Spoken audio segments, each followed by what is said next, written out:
Alhamdulillahi galata rahmani ida keenya har'a ittiin nu geenyaani guyyaa gammachuuti guyyaa narraa kuni baaguma gammaddan hundumti keessanii guyyaa ida keessan bagatti keessanii guyyaa ida keessan bagatti keessanii maqaa keetiin tuqeen siif galchaa galataa nabiyyi kee irrattis buufadhee rahmataa ammallee galanni kan kee nutti akkaataa galanni kennumu yaa abbaa rahmataa alhamdulillahi siin jenna yaa gooftaa tolaaf gargaarsa kennuuf gootee akkaataa bu'aa hojii keenya nu garsiiftee jirta keessootti gammannee gammachuu jibbaata laphee nu dahata hattaa gammachuuni baaguma gammaddan hundumti keessanii guyyaa ida keessan bagatti keessanii guyyaa ida keessan bagatti keessanii gammachuun ibsina maqaa isaa alkaafne faaruun kan isaatiin fitnu lakkoofne kunoo tola isaatiin bakka kana geenye ni galateeffannaa hogguu deddeebifne alhamdulillahi rahiim yaa rahmaanii baaguma gammaddan hundumti keessanii guyyaa ida keessan bagatti keessanii guyyaa ida keessan bagatti keessanii والله يا ربي كنت لك ترى سما قلما قهي كايون كينيا مرا يا دبر هدو ربو برديرا كانچن كما ترى أبا فني هرا فني كينيا يرا غمان ندوغاني باغما غمدان هندوم تكيسني غويا إيدا كيسم بغتي كيسني غويا إيدا كيسم بغتي كيسني حقي دا إلهي فموتين سميف لفا واني مرتسيتي يومو كمينفا sila karatafne ingarru kanafa yoomillee inafu faaruun kee hangafa ammasuma qofa faaga'uu galanni baaguma gammaddan hundumti keessanii guyyaa ida keessan bagatti keessanii guyyaa ida keessan bagatti keessanii maasha Allah jennee barattoota keenyaan akkasin gammaddan fuularraa sin beenna nus gammachuu keessan sinirraa qooddanna yoo isin gammaddan nutilleen gammanna gammachuu cufaatii guyyaa narraa kuni baaguma gammaddan hundumti keessanii guyyaa ida keessan bagatti keessanii guyyaa ida keessan bagatti keessanii bu'aa bayii baay'ee keessaa dabartanii beelas ta'ee deebuu hundaa dandeessanii rakkoodhaaf gidiraa mardandamattanii salphaattiin seenaa kanarra geessanii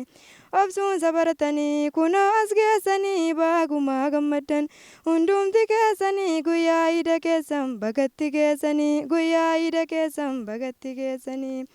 ifaa jedhamaate kaayoo guddaa baatte qormaata jireenyaas hundaa injifatte meeqat karaatti hafee sibiraa rakkate carraa akka kanaa hundi yoo margate gufuun isa dhoofte kan karaa tambifte obboleewwan meeqaa garaansaa gubate maatiin isawwanii hawwiidhaan hafanii baaguma gammaddan hundumti keessanii guyyaa ida keessan bagatti keessanii guyyaa ida keessan bagatti keessanii kaayoo galmaan keenyaaf kan taaraa turtanii boru nama taanaaf hedduu dhamaatanii ifaajii daddaatiin kuftanii kaatanii guyyaa narraa kunoo hunduma keessaniif guyyaa firii keessan itti argitanii guyyaa waan hojjettan itti gammaddanii guyyaa bashaatanii yaaddoo bitattanii baaguma gammaddan hundumti keessanii guyyaa ida keessan bagatti keessanii guyyaa ida keessan bagatti keessanii maatiin barattootaas maatiin xiqqaaf guddaan warrattiin nu ga'uuf taatan lafee dugdaa kan nutti harcaaftan wanta qabdan hundaa kun firii keessanii isinillee gammada gammachuunis addaa maatiidhaa waliinii baaguma gammaddan hundumti keessanii guyyaa ida keessan bagatti keessanii guyyaa ida keessan bagatti keessanii ulfaadhaa maatiin kabajamoon dhamaatii keessanii sin dagannu yoomuu ulfaadhaa maatiin kabajamoon dhamaatii keessanii sin dagannu yoomuu waliin haa gammannu gammachuu waliinii baaguma gammaddan hundumti keessanii guyyaa ida keessan bagatti keessanii guyyaa ida keessan bagatti keessanii kan nuun jechaa turtan mucaa koo milkaa'ii bakka yaadde gahii gufuulleen sinnahin beekamii mul'adhu ittiin naaf milkaa'ii abdiin muratinii kaayyoo galmaan ga'ii rabbitu siif jira omaa hin yaaddayin narraa cinqaminii ni jira ilaahiin yaa rabbi naaf ta'ii sumaan kadhaafanii baagumaa gammaddan hundumti keessanii guyyaa ida keessan bagatti geessanii guyyaa ida keessan bagatti geessanii alhamdulillahi galata rahmaanii ida keenyarraa ittiin nu geenyaanii guyyaa gammachuuti guyyaa narraa kuni baagumaa gammaddan hundumti keessanii baagumaa gammaddan hundumti keessanii walakkaansaa keessan unaddaa gammachuu maatiin hundi keessan martinuu gamlachuu ollaa keessan waliin koflanii taphachuu firaa baantee keessan illee dabalachuun marree shaashaa jechuun harruma guyyaanii baagumaa gammaddan hundumti keessanii guyyaa ida keessan bagatti geessanii guyyaa ida keessan bagatti geessanii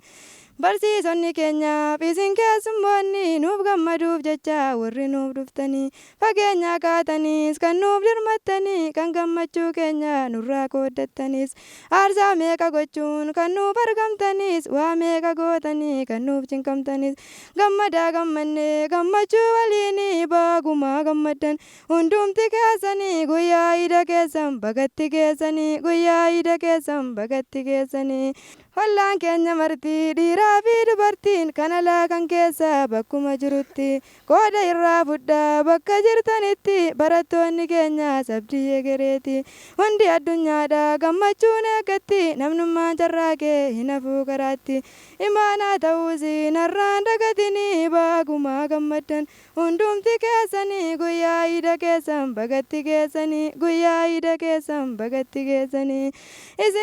isiniif hawwinaa nutis carraa gaarii jiraadhaa jireenya har'aaf burqananii gufuu baay'ee jira fuuldura kee barii adda baasuu qabdaa daftee hin jarjarin obsa qabaachuudha kan furamuu marrii kayrii si fakkaatee sitti dhufaa sharriin adda baasii barii suuta qalbiidhaanii baagumaa gammaddan hundumti keessanii guyyaa ida keessan bagatti geessanii guyyaa ida keessan bagatti geessanii isiniif haa ta'u bara milkaa'ina aara galfii waliin ammas badhaadhina bara hojii gaarii isiniif hawwina gammachuun jiraadha yoomuu mufatina gammachuun jiraadha yoomuu mufatina. Assalaamu alaikum warahmatullaahi wabarakaatuh.